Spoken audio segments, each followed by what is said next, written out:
Back on the right stand with the response that came from the MEA. Not just halting visas, upping the ante even as there is a crackdown that's happening against K elements operating on Indian soil. There is a big raid by the NIA in Moga. 78 associates are being cracked down upon. There is a development in Canada that's happened where a Sukha is being shot dead in an internecine gang war. But look at the response by the MEA, very clearly coming out and saying no hold barred. Degree of prejudice in Trudeau's politically driven allegations. Seen Canadian diplomatic interference in our internal affairs. India has given info on criminals, but no action has been taken so far. Act against those charged with terrorism or extradite them. And the Indian consulates are unable to operate due to inaction and threats. Organized crimes are getting a larger space on Canadian soil. Canada must worry about its reputation as a terror safe haven. There will be possible reduction of Canadian diplomats in Delhi. India feels there must be parity of rank equivalent by both sides. India suspends issuance of visa in Canada due to security threats. However, what remains, ladies and gentlemen, that if you have a valid Canadian visa or if you are an OCI card holder, you continue to be able to travel to and back between India and Canada. But fresh visas is not happening, and clearly a message has been sent. Ambassador Deepak Vora is with us this evening, and we also have Wyatt Claypool, senior correspondent of the National Telegraph. Good evening, gents. Thank you very much. Ambassador Deepak Vora, I love the backdrop that you've chosen. Is that a fist bump or fisticuffs? Between Bharat and your Canada. Your guess is as good as mine, sir. But India now getting a chance to drop the diplomatic niceties after Trudeau's initiative. What does this mean that you have to have parity in your consulate strength? Yeah. Well, thank you very much, sir. Always a pleasure to be with you, sir. My learning experience, the yatra of knowledge continues whenever I'm on your show. I learn from you and from your other colleague who's on the show.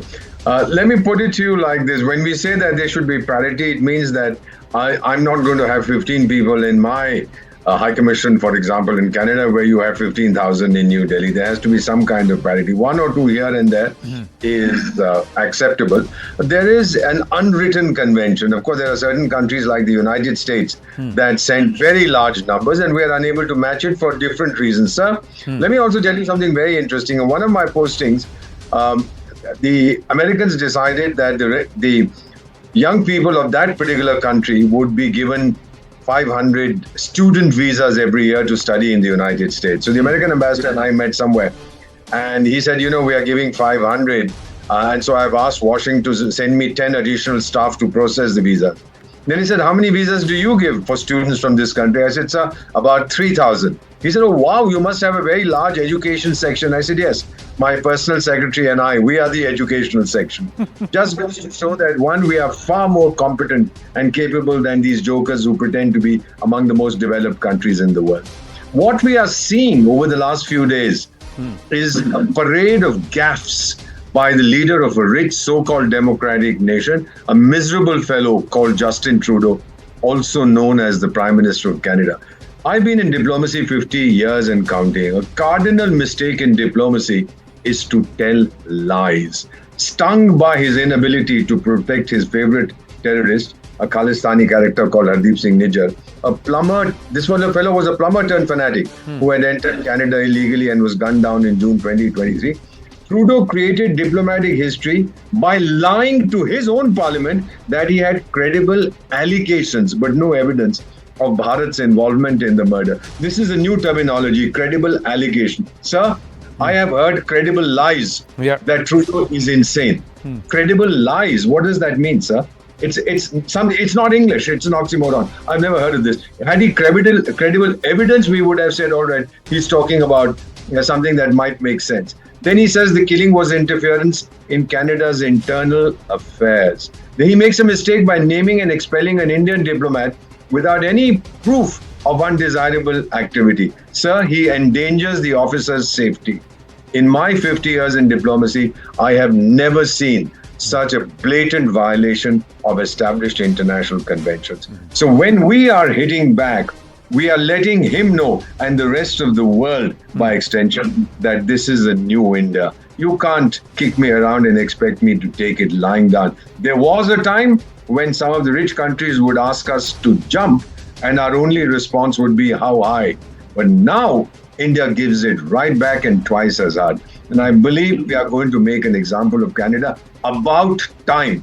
Because this lunatic who runs the country and claims to be the Prime Minister, he's completely lost it, sir. He didn't attend the dinner hosted by the President of India for the G20. He was holed up in his hotel room for 2 days. I hear on the social media, again, it could be credible lies, that our sniffer dogs detected cocaine in his baggage. The man is a raving lunatic. Canada has one enemy. That enemy's name is Justin Trudeau. Well, but it's not just Trudeau. There are others too in the past, starting with his father, who was at that time, and the allegation was that it was under him that the bombers of the IC-182 got safe passage, or it was all airbrushed. The entire evidence was deleted. Those are the allegations, and this came out in an international report not so long ago. But Wyatt Claypool, why would Justin Trudeau do what he did? We're given to understand that he is scheduled to make a statement or address a press conference in a short while from now. But what's your take on this entire matter? Well, Justin Trudeau isn't qualified to lick stamps at a post office. Justin Trudeau is really in a position where I think his ego got way too big for international politics, and I think India is doing public service for the world by finally slapping back at him, because Justin Trudeau's been on a bit of a pattern with this. He's been especially awful to India, but he goes to Poland, Italy, Israel, and he disrespects the countries. He tries to poke at them and basically accuse them of being intolerant because they're not as progressive and wise as he is. And while at the same time he's bringing convicted terrorists like Jaspal Atwal to India back in 2018 and thinks that's all cool. And what I think happened at the G20 is that he tried to go and needle Modi over this piece of supposed evidence that he had of the Indian government killing a Khalistani extremist in Canada. And when Modi basically rejected him, Trudeau got all mad. He didn't attend the dinner. And then when he finally got his plane off the ground and went back to Canada, then he was going to try and get revenge on Modi by basically revealing this whole thing to try and embarrass India and also take focus off of the CCP, the Chinese Communist Party interference in Canada, by trying to broaden the issue and pretend tons of countries are involved in Canadian elections, when that's not true at all. It's just the CCP because they actually like the Liberals and they're trying to keep the Liberals in power. But when Justin Trudeau finally tried to launch that attack on Modi in Parliament by revealing this evidence that he's now trying to walk back by saying, well, we have evidence, but we're not saying that India did it per se, it's still an ongoing investigation. That's complete crap. You do not say that a country might have done something if you do not have absolutely smoking gun evidence. And there's no motive in the world that would cause India to try and destroy a relationship with another country by killing someone on foreign soil. That's completely ridiculous. He knows it's ridiculous, but it's because there's Khalistanis in his caucus and his cabinet, and the opposite, one of the leaders of the NDP, Jagmeet Singh, who's helping prop up his government, is also very friendly with the Khalistani movement. And because of all that, Justin Trudeau is very, he's very susceptible to listening to Khalistani conspiracy theories to influence his foreign policy. But Ambassador Deepak Vohra, there is an American citizen who's threatening Canadians and threatening that they must leave by the 25th of September. Justin Trudeau has done nothing about that.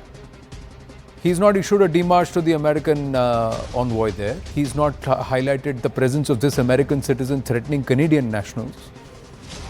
And he's not made any arrests. He's got no arrests to show. The killers of Hardeep Nijjar are still unknown. What would you expect him to do? He's painted himself into a corner. He doesn't know how to get out of it.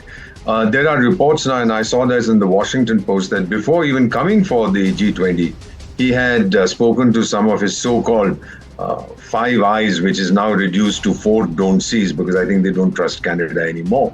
But telling them that, this is all these funny things are going on. I believe, sir, and I'm not saying this from the top of my head, that before he came for the New Delhi G20 summit, he had been ordered by his Khalistani masters that you must, in your speech, mention something that is very controversial and vitiate the entire atmosphere. Instead, what happened? the New Delhi Declaration contains several paragraphs that deal explicitly with international terrorism and the need to curb it. And this fellow signed on the dotted line because he's just a buffoon. He just doesn't understand. So when he was locked up in his hotel room for 2 days, I believe his masters, the Khalistanis, called him and said, "What have you done? You better make amends." So then when he got rushed back to his country, he went to parliament and said this. You say this in your parliament, then what is the retreat from it, sir? If you had said this in to the Indian High Commissioner or said it to your counterpart, it's different. Being public in the highest body in your country, there is no appeal beyond that, except now, the way forward. This is my assessment. First would be to send a letter to the Indian Prime Minister saying, "I'm sorry."